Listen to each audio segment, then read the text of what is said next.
Maithili express की शानदार प्रस्तुति।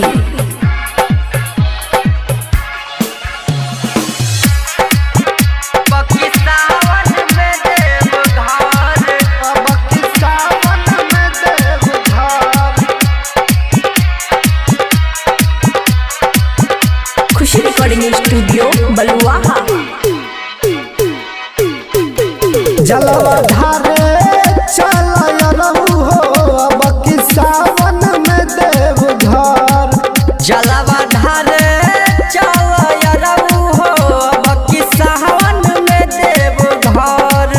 भोला जागी हो निकलागी हो, भोला जागी हो निकलागी हो, कर नहीं तू तनिको डर। जलवाधारे चल रहू हो अब की सावन में देव घर। जलवाधारे चल रहू हो अब की सावन में देव घर।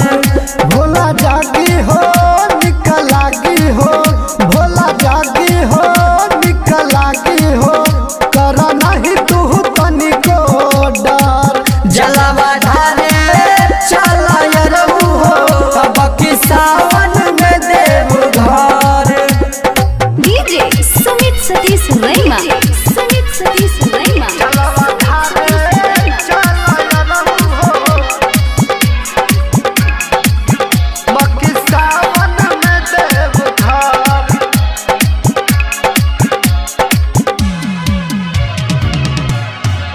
हो कान्हे कांवर लेके चलो भोला दुआरी हो, दुआरी हो, दुआरी हो। रहिया में चलल जाई पैदल सवारी हो, सवारी हो।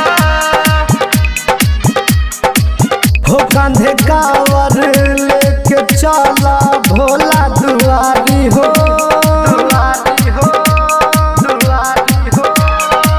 रहिया में चलल जाई पैदल सवारी हो, सवारी हो। कान्हे कांवर लेके चलो भोला दुआरी हो, दुआरी हो। रहिया में चलल जाई पैदल सवारी हो।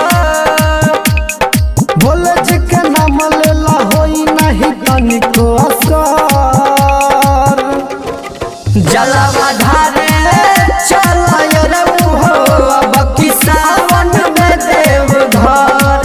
जलवाधारे चल रहू हो अब की सावन में देव घर। डीजे